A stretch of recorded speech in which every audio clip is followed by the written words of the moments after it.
नमस्कार प्यारे बच्चों, वेलकम टू क्लास। कल हमने डिस्कस किया था pair of linear equation in two variable. आज हम जहां से हमने पढ़ा था छोड़ा था उसी को हम क्या करेंगे, आगे बढ़ाएंगे। लेकिन उससे पहले एक छोटा सा क्विक रिवीजन कर लेते हैं, जिससे आपको क्या हो जाएगा, सारा का सारा रिवीजन हो जाएगा। पहले मैंने आपको क्या बताया था, लीनियर इक्वेशन। लीनियर इक्वेशन क्या होती है? सबसे पहले हमने पढ़ा था पॉलिनोमियल px, और ये कोई भी एक्सप्रेशन होगा जैसे 3x + 5। मैं यहाँ पे x की कोई वैल्यू पुट करूंगा और इसकी कोई वैल्यू आती है। इसके बाद मैंने आपको क्या पढ़ाया था? इसके बाद मैंने आपको पढ़ाया था कि हम इसकी कोई वैल्यू फिक्स कर दें। ये जो पॉलिनोमियल हमारा है, हम इसकी कोई वैल्यू फिक्स कर दें, जैसे 3x + 5 इक्वल टू, अगर हमने 0 ही पुट कर दिया तो ये क्या हो जाएगी, इक्वेशन बन जाएगी। लेकिन यहाँ पे हमें क्या पढ़ना है, लीनियर इक्वेशन पढ़ना है। इक्वेशन तो ये है, लीनियर भी है, डिग्री 1 है, लेकिन 2 वेरिएबल में। तो ये जो पॉलिनोमियल की वैल्यू हमने फिक्स की है ना, हम इसको कोई एक यहाँ पे वेरिएबल इंट्रोड्यूस करा देते हैं, जैसे y। ठीक है, अब देखिए पॉलिनोमियल की पहले तो हमने वैल्यू फिक्स की थी, तब हमने क्या पढ़ा था, इक्वेशन पढ़ी थी। अब हमने इस पॉलिनोमियल को कोई अलग से नंबर दे दिया है, मतलब हमें नहीं पता क्या है ये भी। हम x की कुछ ना कुछ वैल्यू रखते जाएंगे और यहाँ पे एक y की वैल्यू आती जाएगी। तो x की कुछ भी वैल्यू रखने के बाद x की जो भी वैल्यू आएगी वो इसका सॉल्यूशन होगा। और ये लीनियर इक्वेशन है 2 वेरिएबल में। ठीक है, ये हमने कल पढ़ा। और इसको ग्राफ पे कैसे वो बनाना है ये भी मैंने बताया आपको। फिर इसके सॉल्यूशन के बारे में बताया। जैसे सिंगल लीनियर इक्वेशन लिखी हुई है 2 वेरिएबल में, इसके इनफाइनाइट सॉल्यूशन है। मैं भी थोड़ा सा आपको ये भी बता दूं, ये जो इनफाइनाइट सॉल्यूशन है इसके, तो हम इसको क्या लिख सकते हैं, जैसे इसके सॉल्यूशन कैसे लिखे जाएंगे, इसके जो सॉल्यूशन है वो ऑर्डर पेयर में लिखे जाते हैं। जैसे मान लो x = 1, अगर मैं यहाँ पे x की वैल्यू 1 रख दूं तो ये 1 रख के 3 और 5 8 हो जाएगा, तो y की वैल्यू कितनी आएगी, 8 आएगी। x की वैल्यू 0 रखूंगा तो y की वैल्यू कितनी हो जाएगी, 5। इस तरीके से सॉल्यूशन है, मतलब ये तो कहेंगे हम x = 1 and y = 8 is the solution of equation 1। ऐसे यहाँ पे लिखेंगे x = 0 and y = 5 is the solution of equation 1। इसी इक्वेशन के ऐसे ही बहुत सारे इक्वेशन, आप x की वैल्यू चेंज करते जाइए, y की वैल्यू आपको मिलती जाएगी। तो ऐसे इनफाइनाइट सॉल्यूशन हो सकते हैं। फिर हमने क्या बताया, पेयर। पेयर होने के लिए क्या है, जैसे किसी भी चीज का पेयर होता है, वो आइडेंटिकल दो चीजें होती है तब उसका पेयर बनता है। तो हमें आइडेंटिकल क्या, मतलब एक चीज ऐसी वो चीज होनी चाहिए, जैसे कि आपके शूज हैं, ऐसा तो नहीं है कि आप किसी और शूज को उसके साथ मिला के पेयर बताओगे, है ना। तो उसके जैसा ही आप दूसरा शूज लेके आओगे तो पेयर होता है। लेकिन बिल्कुल आइडेंटिकल तो नहीं होते हैं। अगर आप सीधे पैर का शूज और उल्टे पैर का शूज अगर देखोगे तो क्या वो आइडेंटिकल हैं? वो देखने में एक जैसे लग रहे हैं, लेकिन उनकी शेप एक दूसरे को कोइंसाइड नहीं करेगी। ठीक है, तो अलग हो सकते हैं और सेम भी हो सकते हैं, उसमें कोई प्रॉब्लम नहीं है। ठीक है, तो हम एक और इक्वेशन यहाँ पे इंट्रोड्यूस करेंगे। जैसे मान लो इस बार क्या लिख लेते हैं, 3y + 5 = x। ये इक्वेशन 2 मान लो। ठीक है, ऐसे ही इसके भी इनफाइनाइट सॉल्यूशन होते जाएंगे। ठीक है, लेकिन हम जो इस चैप्टर में पढ़ेंगे, हम इस चैप्टर में ये पढ़ेंगे कि इन दोनों का क्या कोई कॉमन सॉल्यूशन होगा। जैसे ये दोनों सॉल्यूशन हमारे इस वाले इक्वेशन के हैं, पहले वाले इक्वेशन के, फर्स्ट इक्वेशन के। तो हम इस चैप्टर में ये पढ़ेंगे, ऐसे ही मतलब इसके भी होंगे। तो हम ये पढ़ेंगे कि क्या इन दोनों का कोई कॉमन सॉल्यूशन हो सकता है। अगर कोई इनका कॉमन सॉल्यूशन है तो क्या वो यूनिक होगा, या एक से ज़्यादा हो सकते हैं, या फिर इनफाइनाइट होंगे, या फिर कोई सॉल्यूशन नहीं होगा। यही तो बातें हो सकती हैं। तो हमें इस चैप्टर में यही सब स्टडी करना है। थोड़ा थोड़ा मैंने आपको इसका चैप्टर का बैकग्राउंड बता दिया था, ग्राफ बता दिया था कैसे होता है। तो जब मैंने आपको ग्राफ प्लॉट करना बता दिया है तो क्यों हम पहले ग्राफ वाले क्वेश्चन ही कर लें। या आप बताइए कि पहले हम डायरेक्ट यही चेक करना सीखें कि किसका सॉल्यूशन होगा और किसका सॉल्यूशन नहीं होगा, यही पढ़ लेते हैं। बिल्कुल एंड में मैंने आपको छोड़ा था सॉल्यूशन, मतलब इक्वेशन कंसिस्टेंट है या फिर नहीं कंसिस्टेंट है, इसका मतलब भी बताया था। ठीक है, अगर कॉमन सॉल्यूशन है तो इक्वेशंस कैसी हैं, कंसिस्टेंट है। अगर सॉल्यूशन नहीं है कॉमन तो वो इक्वेशंस कैसी हैं, इनकंसिस्टेंट है। क्योंकि ये हमने लास्ट में पढ़ा था, तो हम या तो इसी से आगे कंटिन्यू कर लेते हैं। तो चलिए फिर एक काम करते हैं, पहले यही कर लेते हैं कि सॉल्यूशन क्या इक्वेशन का जो पेयर है वो कंसिस्टेंट है या नहीं है।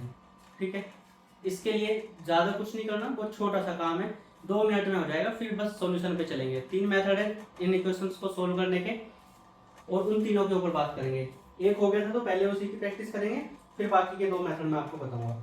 चलिए, तो पहले हम ये देख लेते हैं कि क्या सॉल्यूशन मतलब हमारे जो इक्वेशंस हैं वो कंसिस्टेंट होंगी या नहीं। तो जो हमारा फर्स्ट टॉपिक रहने वाला है is the pair of linear equations consistent.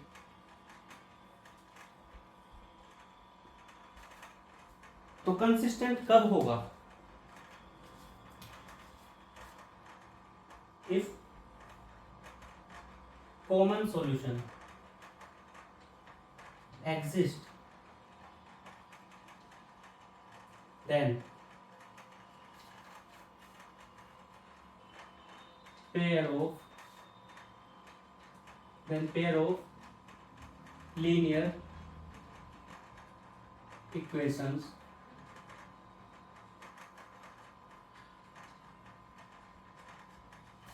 is consistent।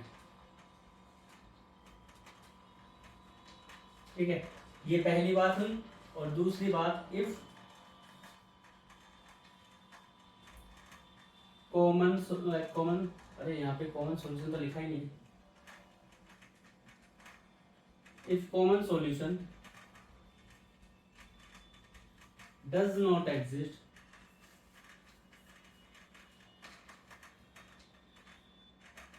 then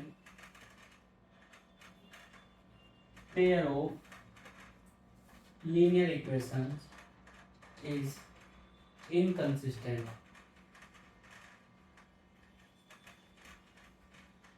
ठीक है, एक बार बस ग्राफ की हेल्प से थोड़ा सा समझ लेते हैं, फिर मैं आपको प्रॉपर आपको इसके कंडीशन बताने वाला हूँ कि किस कंडीशन को हम चेक करेंगे कि ये कंसिस्टेंट है या नहीं। पहले एक बार एक इमेज बना लेते हैं कि कभी वो कंसिस्टेंट होगी और कब वो कंसिस्टेंट नहीं होगी।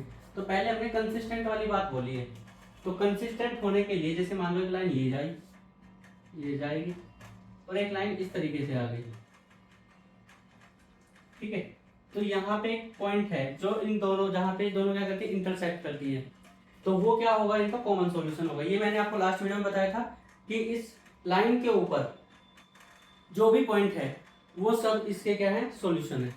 ठीक है, तो यहाँ पे जहाँ पे इंटरसेक्ट करती है ये पॉइंट दोनों में होता है, तो इसलिए कॉमन सॉल्यूशन है। और तो ये क्या मिल गया, common solution.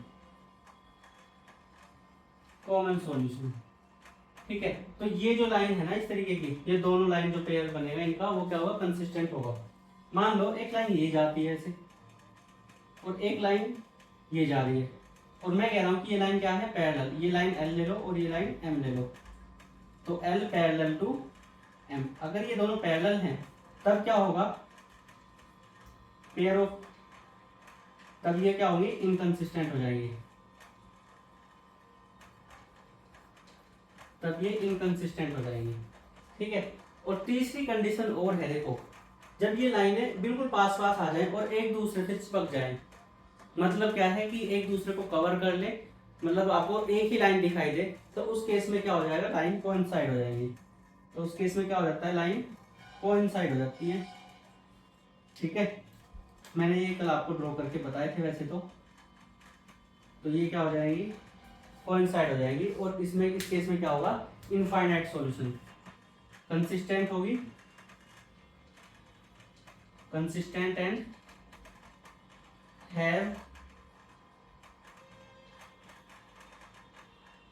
Has infinite solution. ये हो गया फिगर। ठीक है, ये क्या हो गई, फिगर हो गई। अब आप देखिए, आपको अब ऐसा तो है नहीं कि आप सारी इक्वेशंस के ग्राफ बनाएंगे, चेक करेंगे कि पैरेलल है कि नहीं है, ना ही आपको ऐसे पता चलने वाला। तो फिर क्या करें, तब आपको करना कुछ नहीं है, आपको दोनों लाइनों को एक साथ देखना है, उनको कंपेयर करना है और एक कंडीशन आपको याद करनी है। उस कंडीशन को जब आप याद कर लोगे तो फिर आपको बहुत आसानी से क्या पता चल जाएगा कि ये लाइन जो है वो पेयर लाइन का कंसिस्टेंट है या नहीं है। ये जो मैं लाइन बोल रहा हूँ ना, ये लाइन इसीलिए बोल रहा हूँ क्योंकि इक्वेशन ऑफ लाइन जो होती है वो 2 वेरिएबल में ही होती है। ठीक है, ये जो हमने लीनियर इक्वेशन लिखी है 2 वेरिएबल की, ये एक लाइन को रिप्रेजेंट करती है सिंपली भाषा में। ठीक है, तो इसलिए मैं बार बार लाइन बोल रहा हूँ। तो आप अगर लाइन मेरे मुंह से सुनते हैं तो आपको समझना है कि 2 वेरिएबल की लीनियर इक्वेशन की बात हो रही है। ठीक है, तो अब मैं पेयर ऑफ लीनियर इक्वेशन लिख लेता हूँ। सबसे पहले तो हमें यही काम करना है। तो मैं लिखता हूँ यहाँ पे एक पेयर ऑफ लीनियर इक्वेशन, जैसे a1x plus b1y plus c1 equal to 0। ये हमारी इक्वेशन 1 हो गई। और एग्जाम्पल की हेल्प से लिख लेते हैं। चलो, एग्जाम्पल मत लिखो क्योंकि इसी का केस है। a2x plus b2y plus c2 equal to 0, equation 2। ठीक, इससे पहले मैंने आपको चैप्टर पढ़ाया हुआ है लीनियर इक्वेशन इन क्वाड्रेटिक लीनियर इक्वेशन का। तो वहाँ पे a1 b1 जैसी वैल्यू मैंने आपको बताई थी। वहाँ पे a1x, ये जो a है वो x स्क्वायर का कोफिशिएंट था। तो वहाँ पे आप ये कंपेयर करना सीख गए हो, है ना। ये जो a1 वैल्यू है, ये a1 क्या है, x का कोफिशिएंट। जैसे अगर मैं यहाँ पे लिखता हूँ 3m plus 5x plus 2y plus 7 equal to 0। तो जब मैं कंपेयर करूंगा ना इसको इससे, तो यहाँ से अगर मैं कंपेयर करता हूँ तो a1 की वैल्यू क्या है 3m प्लस 5, x का जो भी कोफिशिएंट है वो क्या है a1 है। ठीक है, ऐसे ही b1 क्या हो जाएगा, जो y का कोफिशिएंट है, यहाँ पे y का कोफिशिएंट 2 है, और जो बच गया इनसे वो किसकी वैल्यू है, वो कांस्टेंट है c1। ठीक है, इस तरीके से हम ये क्या करते हैं, कंपेयर करते हैं। तो आपको ये कंपेयर कर लेना है a1 b1 c1 क्या है, ये आप समझ गए उम्मीद है। तो बस अब आप कंडीशन याद रखिए, आपको क्या लेना है, इनका रेशो लेना है। आपको क्या करना है, इन कांस्टेंट का रेशो लेना है।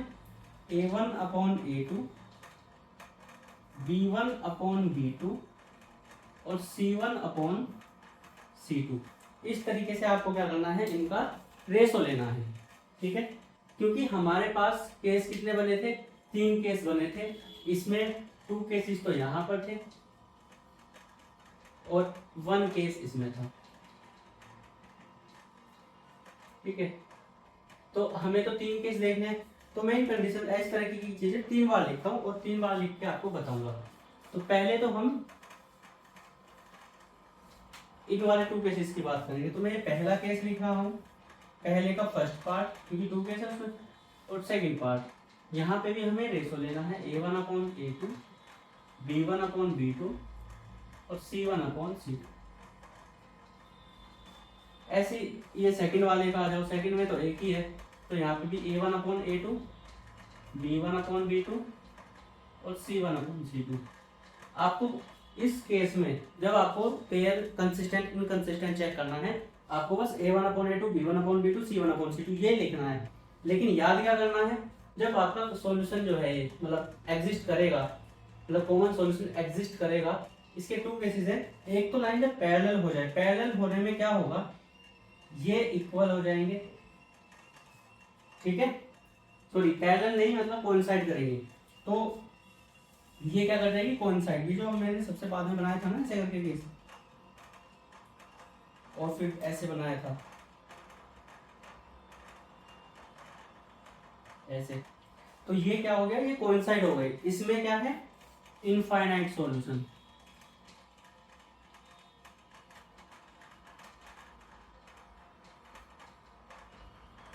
इनफाइनाइट सॉल्यूशन, इनफाइनाइट सॉल्यूशन है तो मतलब क्या है, कंसिस्टेंट है। तो ये क्या होगा, pair of linear equation is consistent. ठीक है, कंसिस्टेंट हो जाएगा ये, एंड हैज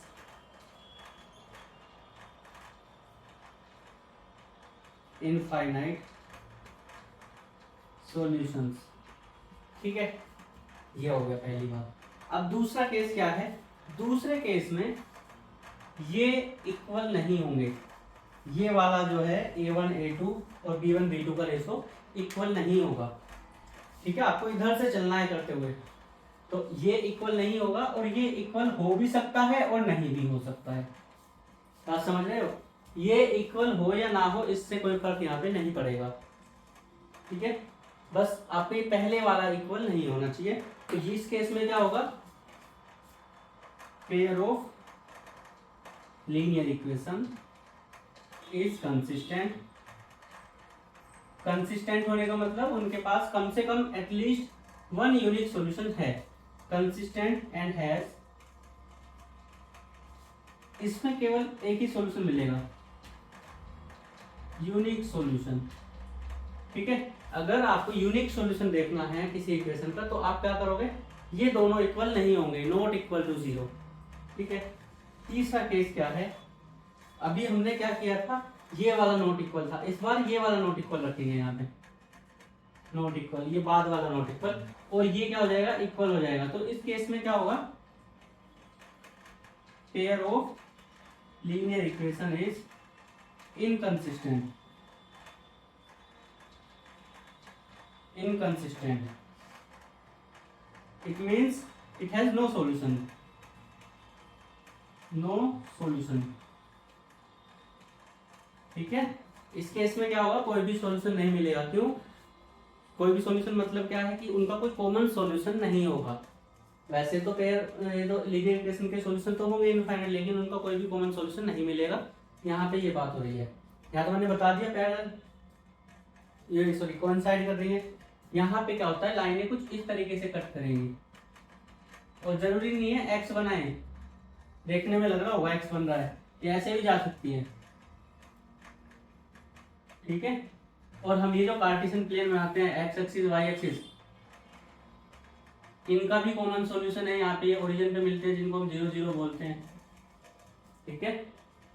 तो ऐसे ही मतलब बहुत सारे हम लाइन ड्रॉ कर सकते हैं जो एक दूसरे को यूनिक पॉइंट पे कट करें इस कार्टेशियन प्लेन में।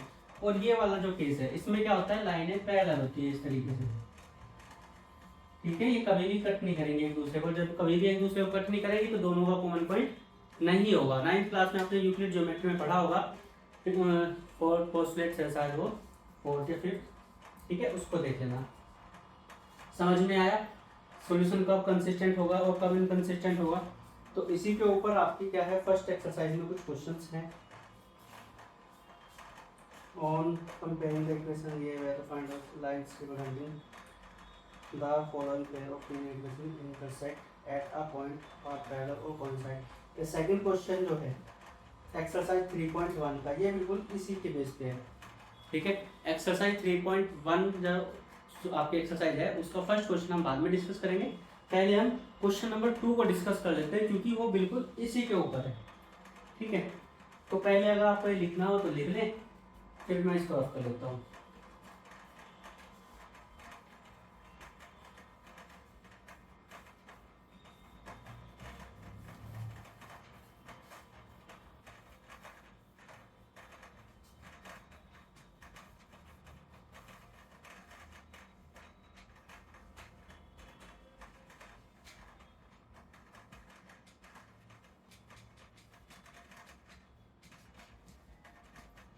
चलिए पहले मैं तीनों कंडीशन लिख देता हूँ साइड में, फिर क्वेश्चन डिस्कस करेंगे। पहली कंडीशन, पहले तो क्या है, कंसिस्टेंट। इस कंसिस्टेंट के लिए क्या है, पहली कंडीशन A1/A2 B1/B2 C1/C2, ठीक है। ये हो जाएगा तो इसका क्या है, many solution. Many solution, infinite solution, ये आपस एक ही बात है। दूसरा केस इसमें क्या था, A1/A2 not equal to B1/B2 not equal to C1/C2। ये थर्ड वाले इतना इंपॉर्टेंट नहीं है, थर्ड वाला जरूरी है, जरूरी नहीं है इक्वल हो, ठीक है। तो इस केस में क्या है, यूनिक सॉल्यूशन। यूनिक सॉल्यूशन, इस यूनिक सॉल्यूशन का मतलब क्या है, has only one solution. Unique solution का मतलब एक ही सॉल्यूशन मिलेगा। और दूसरा केस हमारा क्या था, इनकंसिस्टेंट में। इनकंसिस्टेंट में एक ही बात थी, क्या, A1/A2 इक्वल टू B1/B2, और ये याद रखना, ये इंपॉर्टेंट है, C1/C2 इक्वल टू नहीं होगा बिल्कुल भी, ठीक है। ये वाला केस है बस। अब हम क्या करेंगे, हमारी जो एक्सरसाइज है वो एक्सरसाइज है 3.1, और इसका हम सबसे पहले डिस्कस करने वाले हैं क्वेश्चन नंबर 2, ठीक है। तो मैं पहले फटाफट से लिख देता हूँ ये। इसमें आपसे पूछा गया है ऑन कंपेयरिंग द रेशोज, अपनी एनसीईआरटी ले लेना, उसमें दिख जाएगा क्वेश्चन, पेज नंबर 29 है ओल्ड एनसीईआरटी में। तो फर्स्ट पार्ट हमारा क्वेश्चन का क्या है, 5x minus 4y plus 8 equal to 0।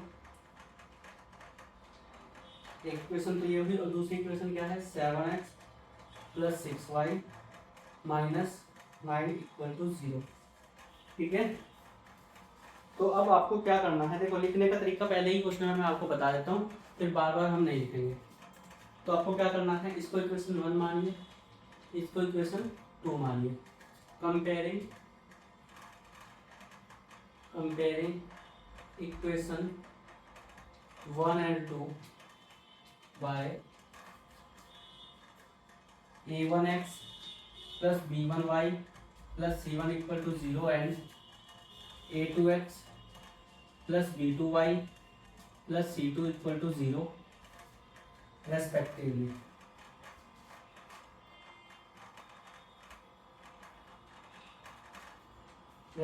इनको कंपेयर करेंगे तो A1 की वैल्यू क्या हो जाएगी 5, और B1 की वैल्यू कितनी हो जाएगी -4, और C1 की वैल्यू कितनी हो जाएगी 8। ये कंपेयर करना आपको सिखाया हुआ है, विद साइन कंपेयर होता है, ठीक है। और A2 की वैल्यू कितनी हो जाएगी 7, B2 की वैल्यू कितनी हो जाएगी 6, और C2 की वैल्यू कितनी हो जाएगी -9। विद साइन लेना है आपको, ठीक है। प्लस का है तो प्लस का लेंगे कोफिशिएंट, और अगर माइनस का है तो माइनस का कोफिशिएंट लेंगे, ठीक है। नाउ चेक A1/A2 फाइंड करो, कितना आएगा यहाँ पे 5/7।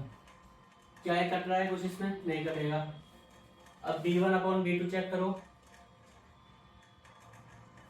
B1/B2 चेक करिए, कितना आएगा -4/6। देखिए ये कटेगा, 2 2 जा 4 और 2 3 जा 6, तो ये B1/B2 की वैल्यू कितनी आ जाएगी -2/3 आएगी, ठीक है, -2/3। ऐसे ही आप चेक करिए C1/C2 को, ये क्या होगा 8/-9, क्या कुछ कटेगा इसमें, नहीं कटेगा, तो ये वैल्यू क्या होगी -8/9। अब आप देखिए, हमें यहाँ पे दिखाई दे रहा है, क्या ये 5/7 -2/3 और -8/3 इक्वल है, नहीं है इक्वल।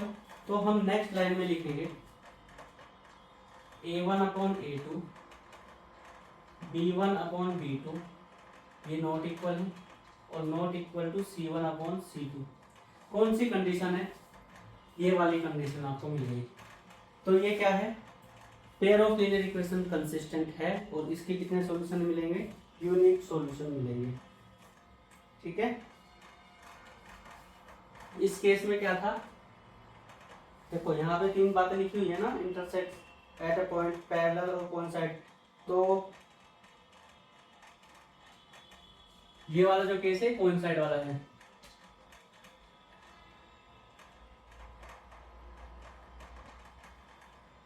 ठीक है। कोइंसिडेंट लिखा हुआ है, चलो कोइंसिडेंट देखते हैं। और ये वाला जो केस है, ये सेकंड वाला,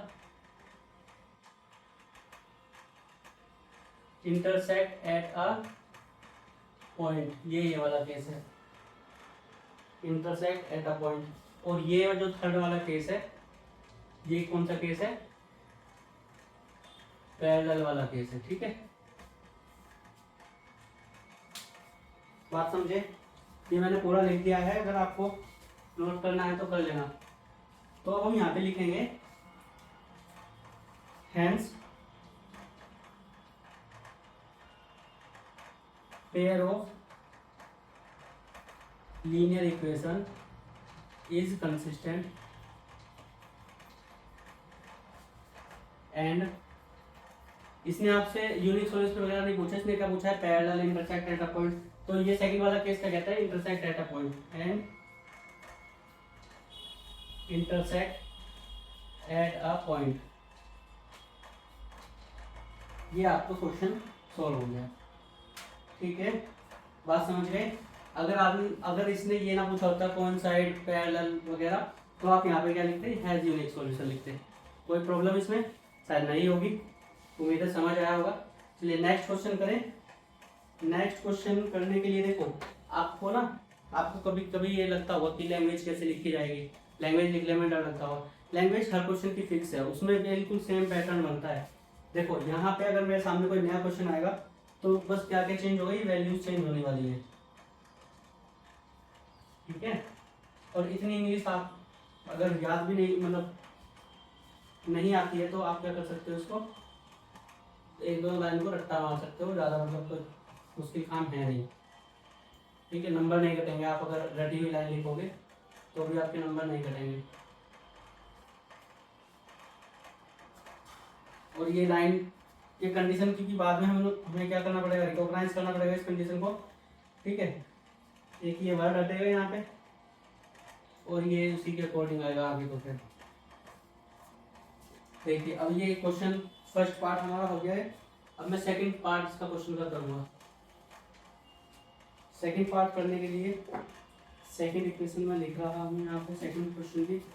ये क्या दिया है, 9x + 3y + 12 = 0, 18x + 6y + 24 = 0। ये आपको मिल गया एक और पैटर्न यहाँ पे, ठीक है। फिर से आपको क्या करना है, इनको इक्वेशन को 1 मान लेंगे और 2 भी मान लेंगे, बस इक्वेशन मान ली है। फिर से लाइन लिखेंगे, comparing equation 1 and 2 by a1x + b1y + c1 = 0 and a2x + b2y + c2 = 0 respectively, ठीक है। तो अब यहाँ से अगर देखो, आप इक्वेशन कोई सी भी 1 मान सकते हो, कोई सी भी 2 मान सकते हो। ये कोई बाउंडेशन नहीं है कि पहली इक्वेशन जो लिखे उसको a1 वाली मानना है, दूसरी वाली को a2 वाली मानना है, ये आपकी मर्जी है, ठीक है। अब यहाँ पे a1 a2 की वैल्यू लिखो, चलो जल्दी से।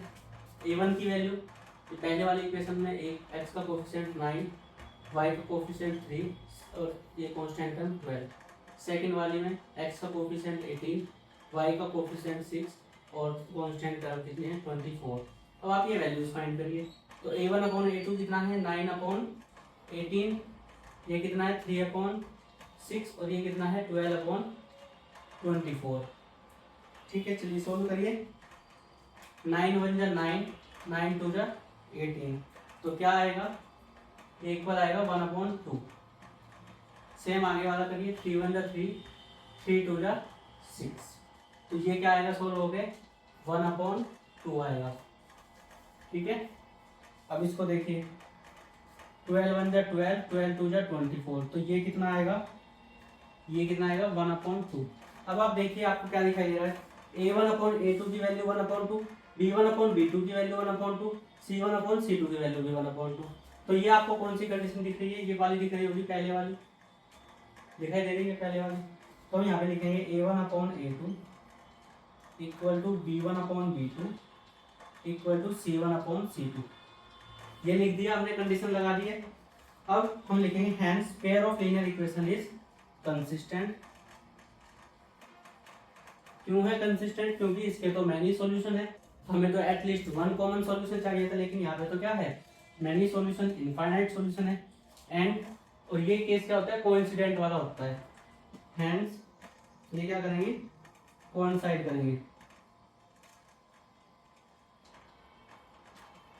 हैंस कोइंसिडेंट एंड कोइंसिडेंट हो गई, ठीक है। ये आपका सेकंड क्वेश्चन था, सेकंड पार्ट इस क्वेश्चन का, उम्मीद है समझ आया होगा। थर्ड पार्ट करते हैं, फिर से मैं वही काम करने वाला हूँ। ये रफ करेंगे, इतना इतना पार्ट रफ होता है बस, ये कैलकुलेशंस रफ हो जाएंगी।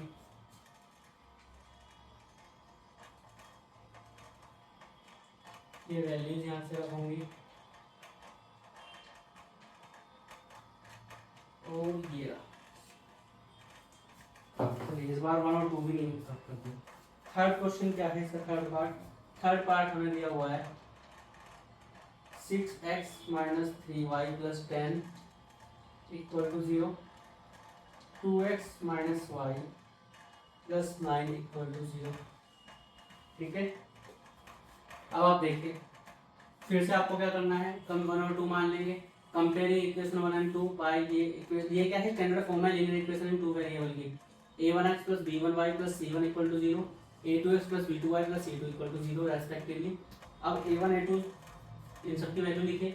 a1 पहली इक्वेशन में x का कोफिशिएंट 6, b1 पहली इक्वेशन में y का कोफिशिएंट -3, c1 पहली इक्वेशन में कांस्टेंट है वो प्लस का 10 है। a2 पहली इक्वेशन सेकंड इक्वेशन में x का कोफिशिएंट 2, b2 सेकंड इक्वेशन में y का कोफिशिएंट यहाँ पे कुछ नहीं लिखा है, देखिए माइनस है लेकिन -1, और थर्ड जो है ये कांस्टेंट है, ये 9 है इसमें।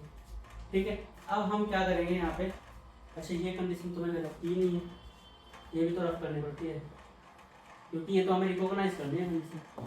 अब आप इनकी वैल्यू फाइंड करिए। a1 अपॉन a2 क्या है, 6/2 है, कैलकुलेट करो, 2 1 जा 2, 2 3 जा 6, तो इक्वल टू कितना आएगा, ये इक्वल आएगा किसके, 3 के इक्वल आएगा, 3/1 मतलब 3। ठीक है, b1 की वैल्यू -3, b2 की वैल्यू -1, कैलकुलेट करो, देखो माइनस से माइनस कैंसिल, और ये कितना हो जाएगा, ये भी +3 हो जाएगा, और c1/c2 करोगे तो 10/9। क्या ये इसमें कुछ भी कॉमन है कैंसिल आउट होने के लिए, बिल्कुल नहीं है। 9 ऐसा कोई नंबर है जिसके टेबल में 9 और 10 दोनों आ जाए 1 के अलावा। ठीक है, तो अब आप देखिए a1/a2 3 है, b1/b2 3 है, ये दोनों तो इक्वल है, तो हम यहाँ पे लिख लेंगे a1/a2 इक्वल टू b1/b2, ये हमने लिखा। अब थर्ड क्या है, c1/c2 कितना है, 10/9, क्या वो इनके इक्वल है, बिल्कुल नहीं है, तो हम लिखेंगे नॉट इक्वल टू c1/c2। अब ये पहचानिए कौन सी कंडीशन बनी है, ये वाली कंडीशन बनी है, थर्ड वाली। ठीक है, तो हम क्या लिखेंगे, hence pair of linear equation is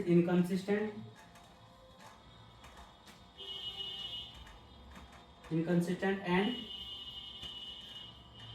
parallel. Inconsistent है और पैरेलल है, तो ये उम्मीद है ये समझ में आया होगा आपकी। ठीक है, मतलब आपको सॉल्यूशन फाइंड करके नहीं देखना है, आपको ये कंडीशन चेक करानी है, a1/a2 b1/b2 और c1/c2 की। आपको ये कंडीशन चेक करानी है, और ये 3 कंडीशन है, इनको याद रखना है। इन्हीं के ब्याह पे आप क्या कह सकते हो, क्या इनका कोई यूनिक सॉल्यूशन है, मतलब क्या इनका कोई कॉमन सॉल्यूशन है, या फिर इनका कोई कॉमन सॉल्यूशन नहीं है। ठीक है, तो ये था आपका बहुत ही प्यारा सा क्वेश्चन, इसी के लिए उस पर। ठीक है, क्वेश्चन नंबर फर्स्ट देखें एक बार, क्वेश्चन नंबर फर्स्ट 30.1 का, from the pair of linear equation the following problem and their solution graphically. अच्छा, ये ग्राफिकली सॉल्यूशन इनका फाइंड कराना चाहता है, तो ये काम मैंने आपको कल कराया तो था, दोबारा करेंगे इसको, लेकिन पहले थोड़ा सा काम इसी कंडीशन पे कर लेते हैं, क्योंकि थर्ड क्वेश्चन में भी यही कंडीशन अप्लाई हो रही है, तो हम क्यों ना पहले इसी कंडीशन को पूरे अच्छे से पढ़ लें। ठीक है, pair from the pair of linear equation in the following problem and their solution graphically find their solution. ठीक है, ग्राफिकली सॉल्व करेंगे इसको, अभी इन क्वेश्चंस के बाद करेंगे लेकिन। ठीक है, लास्ट वीडियो में ग्राफ प्लॉट करना मैंने आपको सिखाया था in linear equation in two variable का, अगर आप चाहें तो अपने आप से भी कर सकते हो। ठीक है, चलिए तो क्वेश्चन नंबर 3 पे चले। क्या है, on comparing the ratios a1/a2 b1/b2 and c1/c2 find out whether the following pair of linear equation are consistent और इनकंसिस्टेंट। इस बार उसने कंसिस्टेंट और इनकंसिस्टेंट पूछा है। ऊपर वाले क्वेश्चन में वो क्या कह रहा था, बस उसमें इंटरसेक्शन पॉइंट वगैरह पूछा था, ये वाले चीज नहीं पूछ रहा था वो। ठीक है, आप इसको हटा सकते हो उसमें से, लेकिन मैंने आपको दोनों बता दी, दोनों एक लाइन में भी लिख सकते हो। ठीक है, उम्मीद है समझ में आया होगा। अब क्वेश्चन नंबर 3 पे चलते हैं। तो क्वेश्चन नंबर 3 में भी हमें कुछ भी चेंज नहीं करना है, इस बार उसने कंसिस्टेंट और इनकंसिस्टेंट पूछा है, तो इसके केवल 2 पार्ट मैं आपको कराने वाला हूँ, पहला और 5th पार्ट मैं कराऊंगा, बाकी के पार्ट आपसे खुद करना 3 पार्ट। ठीक है,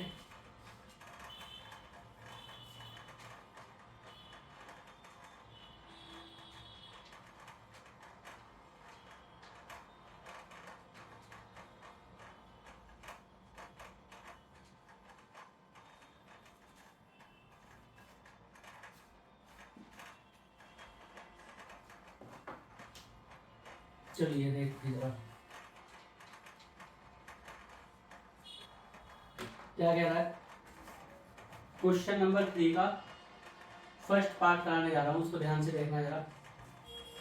क्वेश्चन में दिया है 3x + 2y = 5 और दूसरी इक्वेशन इसमें दी है 2x - 3y = 7। ठीक है, ये गिवन है। देखो जब भी आपको ऐसे दिखाई दे रही है ना इक्वेशंस, आपको इनमें क्या करना है, थोड़ा सा काम कर लेना है बस। इसको इधर ले आना कांस्टेंट को, तो ये क्या हो जाएगी, पहले वाली इक्वेशन 3x + 2y - 5 = 0 हो जाएगी। इसको मान लेना इक्वेशन 1। ऐसे ही दूसरी इक्वेशन को सोल्व करेंगे, ये 7 घर लेके जाएंगे तो ये क्या हो जाएगी, 2x - 3y - 7 = 0। इक्वेशन 2 बस राइट साइड में 0 बना लेना, बाकी सबको एक साइड रखना है। तो ये आपको दिखाई दे रही है दोनों इक्वेशन। अब आप क्या करेंगे, कंपेयरिंग इक्वेशन 1 और 2 बाय a1x, ये सब लिखेंगे स्टैंडर्ड फॉर्म रेस्पेक्टिवली। तो a1 a2 की वैल्यू बिल्कुल वैसी जैसे लास्ट क्वेश्चन में हमने फाइंड की थी। तो a1 की वैल्यू 3, b1 की वैल्यू 2 और c1 जो कांस्टेंट है -5 है। ऐसे ही a2 b2 c2 की वैल्यू लिखेंगे। तो a2 b2 b2 की -3 और c2 की -7 है। ये वैल्यूज फाइंड कर लेंगे। फिर से आपको ये रेशोज फाइंड करने हैं, इन रेशोज को फाइंड करो जरा। a1 कितना हो जाएगा, 3/2। क्या सिंप्लीफाई हो रहा है 3/2? बिल्कुल नहीं, इनका तो HCF 1 है। दूसरा b1/b2 देखिए 2/3। b1 की वैल्यू है 2, b2 की वैल्यू कितनी है, -3 है। 2/-3, तो ये क्या हो जाएगा, माइनस का 2/3, माइनस बीच में लिखेंगे। अब इसको चेक करिए, -5/-7, तो माइनस से माइनस कैंसिल, ये हो जाएगा 5/7। अब आप देखिए क्या ये इक्वल है, क्या इक्वल है, बिल्कुल नहीं। तो कौन सी कंडीशन बनी, सेकंड वाली बनी। इस बार सेकंड वाली इक्वेशन बनी है, तो आपको लिखना है यहाँ पे a1/a2 not equal to b1/b2 not equal to c1/c2। और तो आप क्या कहेंगे, ये किस में आता है, कंसिस्टेंट सॉल्यूशन में आता है। Hence pair of linear equation is consistent. ठीक है, बस इतना काम इसमें होना है। सेम जैसे क्वेश्चन नंबर 2 किया है वैसे ही क्वेश्चन नंबर 3 भी है। अब आपको क्या करना है, अब आपको मैं इसका एक लास्ट पार्ट करा देता हूँ, थर्ड क्वेश्चन का। ठीक है, उसमें क्या दिया हुआ है, थर्ड में भी है फ्रैक्शन। तो क्या मैं थर्ड क्वेश्चन करा दूँ? चलिए थर्ड क्वेश्चन कराता हूँ, और एक बार ये सारा रख करके कराता हूँ, क्योंकि इसको लिखे हुए बहुत देर हो गई। एक बार फिर से लिख के दिखाऊंगा। देखिए थर्ड पार्ट करा देता हूँ, फिर तो आपके लिए आसान हो जाएगा। क्वेश्चन नंबर 3 का थर्ड पार्ट क्या कह रहा है क्वेश्चन में, 3/2x + 5/3y = 7। और दूसरी इक्वेशन आपको क्या दी हुई है, 9x - 10y = 14। ठीक है, आप इसको एलसीएम लेके भी कर सकते हो, और अगर आप एलसीएम नहीं लेना चाहते हो तो कोई बात नहीं है, आप इसको इक्वेशन 1 और इक्वेशन 2 ऐसे का ऐसे ही मान लेना। फिर आप क्या करोगे, इसको कंपेयर करोगे। Compare equation 1 and 2 with a1x + b1y + c1 = 0 and a2x + b2y + c2 = 0 respectively. ये आप लिखोगे। तो a1 a2, अरे यार इसको इधर तो लेके ही नहीं आए, थोड़ा सा सोल्व करो। चलो 3/2x + 5/3y - 7 = 0। ऐसे ही इसको भी कर लो, ऐसे ही इसको भी करो। 9x - 10y - 14 = 0, इसको इक्वेशन 2 मान लेना। चलिए अब आइए, a1 की वैल्यू क्या है, एक रियल नंबर है। ठीक है, और रियल में भी कैसा, रेशनल नंबर, 3/2 हो गया। b1 की वैल्यू कितनी आएगी, 5/3 और C1 की वैल्यू कितनी आएगी -7 विद साइन आपको ये लिखना है। ठीक है, ऐसे ही अब A1 A2 ये लिख लो। A2 इक्वल टू कितना आएगा, x का कोफिशिएंट 9, B2 कितना आएगा -10 और C2 कितना आ जाएगा -14 आएगा।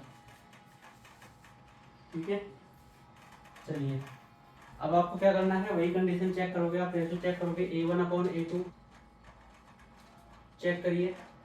A1 कितना है 3/2 और अपॉन 9, इसको 9 देखो 9 क्या है, आपको क्या होगा प्रॉब्लम हो जाएगी अगर आप मतलब इतना आप माइंड में नहीं कर सकते हो। तो आप क्या करना है, यहाँ पे जैसे रियल नंबर आपको दिख रहे हैं ना, रेशनल नंबर, तो आप इनके भी क्या कर लो, इनके अकाउंट में भी 1 लिख लो, आपके लिए इजी हो जाएगा काम। ठीक है, आपके लिए इजी हो जाएगा काम, जिनको आता है उनके लिए तो कोई प्रॉब्लम है नहीं। 3/2 ब्लैक से करते हैं इसको, डिफाइन लगा से A1/A2 इक्वल टू किसका होगा 3/2 अपॉन 9/1। तो बीच वालों के आपस में मल्टीप्लाई और इनके आपस में मल्टीप्लाई, ये ऊपर चला जाएगा और ये नीचे वाला यहाँ पे जाएगा। तो क्या हो जाएगा 3 × 1 = 3 और 9 की 2 में मल्टीप्लाई, 9 × 2 = 18, तो 3 × 1 = 3, 3 × 6 = 18, तो ये कितना आ जाएगा 1/6 आएगा A1/A2। ऐसे इसको करो B1/B2 को, B1/B2 लिखो, क्या आएगा, ये है 5/3, 5/3 अपॉन ये क्या है -10/1, तो ये नीचे वाला सबसे ऊपर जाएगा और ये यहाँ जाएगा, तो क्या आएगा 5 × 5 और ये 10 × 3 = 30 और ये माइनस आएगा क्योंकि -10 था, तो ये क्या जाएगा 5 × 5 और 5 × 6 = 30 और ये नेगेटिव साइन बीच में, तो ये -1/6 आ गया। देखिए B1/B2 कितना आया है -1/6। ठीक है, ध्यान से अभी बात करेंगे इसके ऊपर। और C1/C2 लिखना जरा, C1/C2 -7 है C1 की वैल्यू और C2 की कितनी है -14, तो माइनस से माइनस कैंसिल, 7 × 7 7 × 2 = 14, तो ये कितना आएगा प्लस का 1/2। ठीक है, अब आप देखिए, आपको देखने में लग रहा होगा ये भी 1/6 है, ये भी 1/6 है, क्या आप इसको सेम कहेंगे, इक्वल कहेंगे? नहीं, क्यों? क्योंकि ये पॉजिटिव है, ये नेगेटिव है। पॉजिटिव नंबर अलग होता है और नेगेटिव नंबर अलग होता है, क्योंकि नंबर लाइन पे ये जो +1/6 है ये कहीं इधर आ रहा होगा 0 से, और ये जो -1/6 है वो कहीं इधर आ रहा होगा। और हमें पता है नंबर लाइन का जो नंबर लाइन के ऊपर हर एक पॉइंट क्या करता है, एक यूनिक नंबर को रिप्रेजेंट करता है। तो 1/6 0 के उस साइड में है और -1/6 0 के लेफ्ट साइड में है, क्योंकि यूनिक नंबर रिप्रेजेंट करता है हर एक पॉइंट। तो ये तो 2 डिफरेंट पॉइंट पे, तो मतलब 2 डिफरेंट नंबर्स हैं। ठीक है, तो ये वैल्यू और ये वैल्यू सेम नहीं है, इक्वल नहीं है। तो आप क्या कहेंगे, A1/A2 not equal to B1/B2, और C1/C2 तो बिल्कुल भी इक्वल नहीं है, तो 1/2 है। ठीक है, हैंस आप क्या कहोगे, हैंस ये क्या है, कंसिस्टेंट इनकंसिस्टेंट पूछा गया है बस। तो आपको क्या कहेंगे, आप लोग क्या कहेंगे, hence pair of linear equation is consistent. ठीक है, ये हो गया, बस ऐसे करना था। अगर आपको ये रियल नंबर्स मतलब डील करने नहीं आते हैं तो आप क्या करो, दूसरे वालों को भी उसके जैसे ही बना लो और इस तरीके से काम करिए। ठीक है, कोई प्रॉब्लम नहीं होती, बिल्कुल भी गलती नहीं होगी। Which of the following pair of linear equations are consistent, inconsistent, inconsistent, obtain the solution graphically? Question number first to question number 4 एक जैसे हैं, तो इनको हम करेंगे एक साथ। Half of the perimeter of rectangular garden whose length is equal to find the dimension of the garden। ठीक है, ये वर्ड्स प्रॉब्लम है क्वेश्चन नंबर 1 4 और यहाँ पे क्या है ये क्वेश्चन नंबर 6, तो ये ऐसा ही है। गिवन द लीनियर इक्वेशन ये right another two variables such that the geometric representation of the pair of points intersecting lines, parallel lines, consistent lines, इस तरीके से पूछा है। तो गिवन द लीनियर इक्वेशन ये right another linear equation such that the geometric representation of the pair is so formed। ठीक है, तो क्वेश्चन नंबर 6 को मैं अभी करा देता हूँ आपको, क्योंकि बाकी तो वर्ड्स प्रॉब्लम है, ये क्वेश्चन नंबर 6 वर्ड प्रॉब्लम में नहीं आएंगे, तो ऐसे ही आ जाएगा। ठीक है, तो क्वेश्चन नंबर सेकंड हमारा हो गया, थर्ड हो गया। फोर्थ की ग्राफिकली मेथड से हमें इसको सोल्व करना है, तो हम बाकी क्वेश्चन फर्स्ट क्वेश्चन को भी ग्राफिकली करेंगे, तो उसके साथ में कर लेंगे इसको। ठीक है, क्वेश्चन नंबर फिफ्थ भी, क्योंकि फर्स्ट फोर्थ फिफ्थ एक जैसा है, एक साथ में करने पड़ेंगे। और ग्राफ्स ये triangle formed by this line. ठीक है, तो सेवंथ क्वेश्चन भी उनके जैसा ही है। तो ये जो क्वेश्चन नंबर ये हैं, इनको हम एक साथ करने वाले हैं। तो मैं अब आपको क्वेश्चन नंबर 6 करा देता हूँ। इसके बाकी के जो पार्ट है, 3 पार्ट बचे हैं इसके, तो उसको आप लोग खुद कर लेना। करने में तो मुझे भी वैसे 1 मिनट लगेगा। एक क्वेश्चन चेंज करनी है, ये वाला रख करके चेंज करूँगा, तो उसमें कोई प्रॉब्लम नहीं आएगी, लेकिन आपको भी खुद से एक बार ट्राई करना है। अगर आपसे नहीं होंगे तो फिर मैं आपको नेक्स्ट क्लास में करा दूंगा, नो प्रॉब्लम।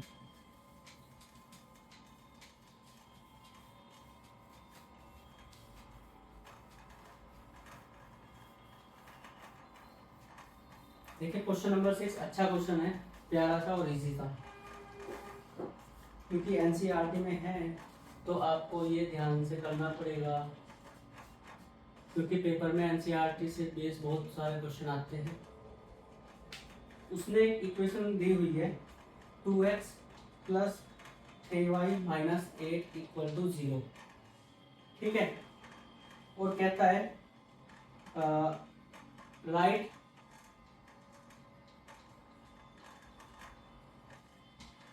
अनदर इक्वेशन लिखने के लिए कहता है। और कैसी? पहले वाले में वो कहता है, पहली में कहता है इंटरसेक्टिंग लाइन।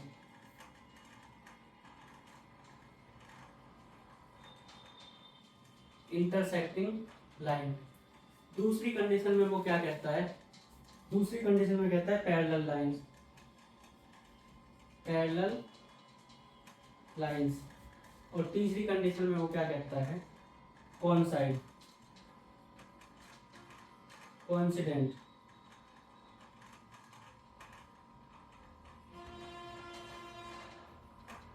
ठीक है, ये उसने तीनों कंडीशंस दी हुई है।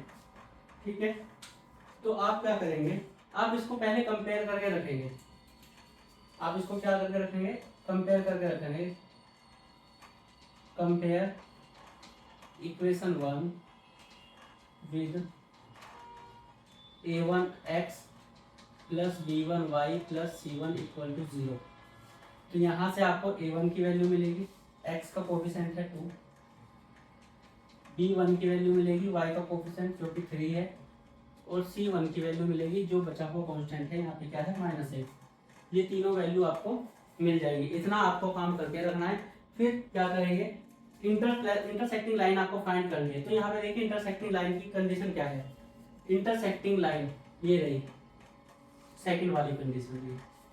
तो इस केस के लिए क्या करना है? आपको a1/a2 not equal to b1/b2 not equal to c1/c2। अब ये काम करेंगे। इसके लिए आपको क्या करना है? आप यहाँ से देखिए a1 की वैल्यू कितनी है? a1 की वैल्यू है 2, a2 की वैल्यू आपको नहीं पता है।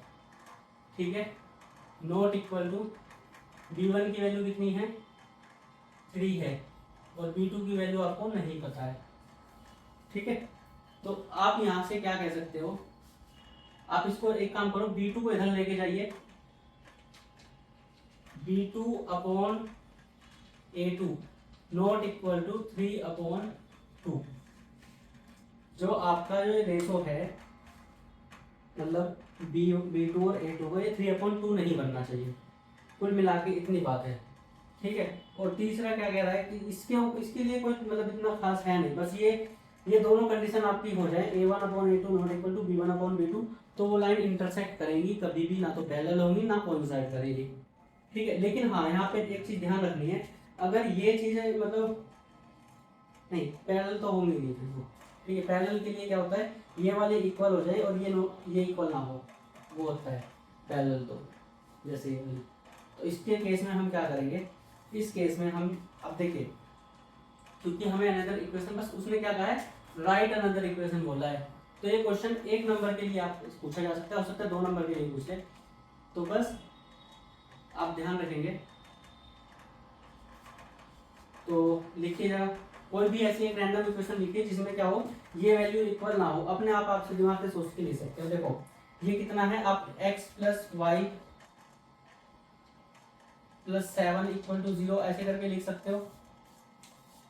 अगर आप देखोगे आपने ऐसे लिख दिया, ऐसे तो बहुत सारे इक्वेशन लिख सकते हो। ठीक है, ये मैंने एक इक्वेशन लिखी है।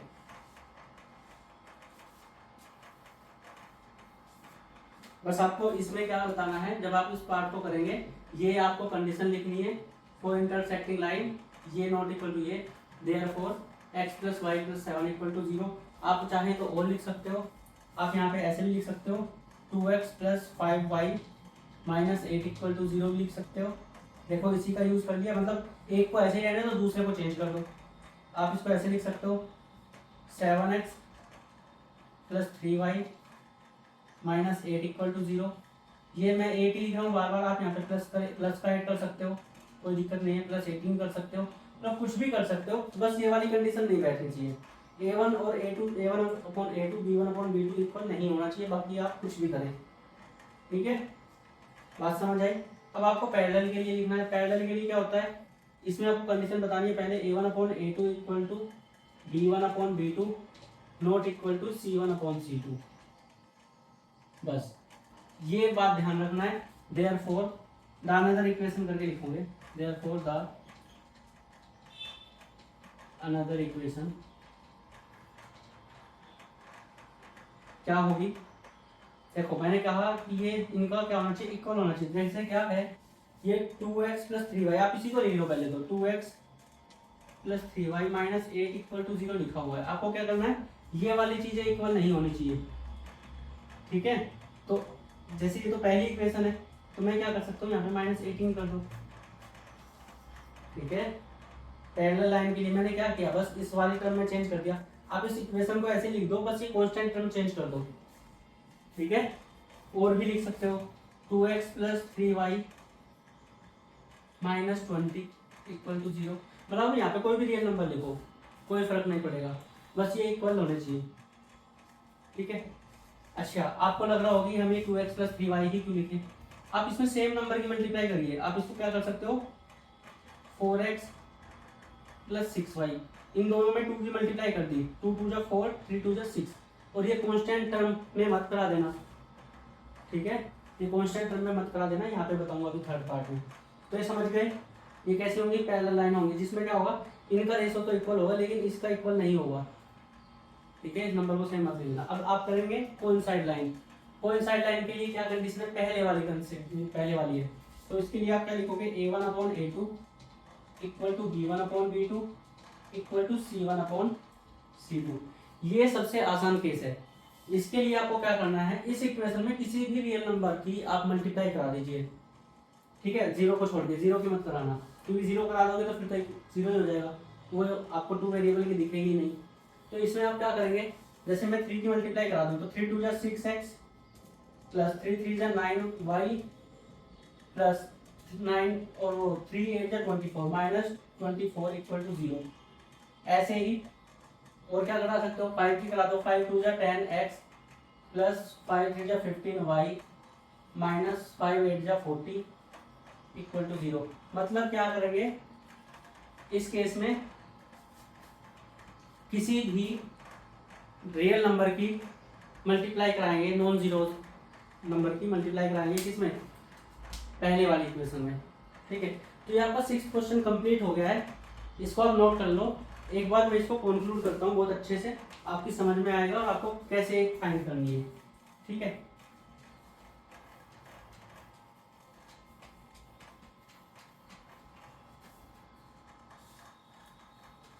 देखिए जब आप ये कोइंसाइड वाली लाइन करेंगे, ठीक है, तो इसके लिए आप क्या करेंगे, इस केस में आप क्या करोगे, multiply by any non zero real number in all terms of given equation। ठीक है, ये आप ध्यान रखना, नॉन जीरो रियल नंबर और हर एक टर्म में इन ऑल टर्म्स, ये आप ध्यान रखेंगे। ठीक है, ये बहुत मोस्ट इंपॉर्टेंट है। तो कौन सा लाइन आपको मिल जाएगी? अब आपको क्या करना है, पैरेलल लाइन ध्यान करनी है। पैरेलल लाइन में क्या होता है, पैरेलल लाइन में बस ये वाली टर्म इक्वल नहीं होनी चाहिए। तो आप क्या करोगे, आपको जो ये x और y वाली टर्म है इनमें सेम नंबर से मल्टीप्लाई कराओगे। ठीक है, तो आप क्या करोगे, multiply by any non zero real number in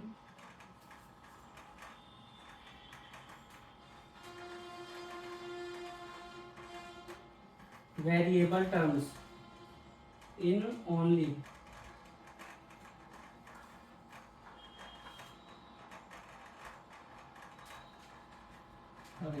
real number in given equation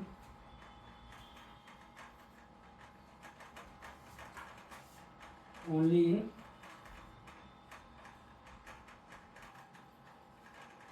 variable terms. ठीक है, आपको जो मल्टीप्लाई करानी है वो क्या करानी है, वेरिएबल टर्म्स में मल्टीप्लाई करानी है। यहाँ पे आपको दिख रहा होगा ax प्लस बी वाई, इसमें आप किसी भी रियल नंबर को मल्टीप्लाई करा सकते हो। मैं लिख रहा हूँ यहाँ पे m की मल्टीप्लाई करा सकते हो, और यहाँ पे प्लस में c है इक्वल टू 0। आप इस c को बिना छेड़े रख सकते हो पैरेलल लाइंस में। ठीक है, c अगर सेम रखते हो कोई दिक्कत नहीं है, बस आपको क्या करना है, इनमें अलग अलग नंबर से मल्टीप्लाई करा दो। नहीं, c को भी, हाँ c को सेम रख सकते हो, इनको अलग अलग नंबर से, इनको सेम नंबर से मल्टीप्लाई कराना है। ठीक है, और ये क्या है, इंटरसेक्टिंग लाइन। इंटरसेक्टिंग लाइन में क्या करना है आपको, इंटरसेक्टिंग लाइन में आपको ये बस चेंज कराना है, चाहे आप इनको आपस में इंटरचेंज करा दो x और y के।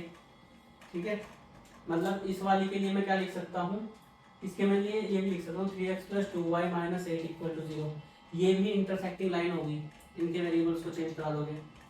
ठीक है, तो इसमें तो आप मतलब इनको कुछ भी चेंज, मतलब इनके जो कोफिशिएंट है ना, इनमें 1 1 ऐड कर दो बस, तो भी हो जाएगा। ठीक है, मतलब क्या है कि आपको बस ये चेंज करना है तीनों ही, चेंज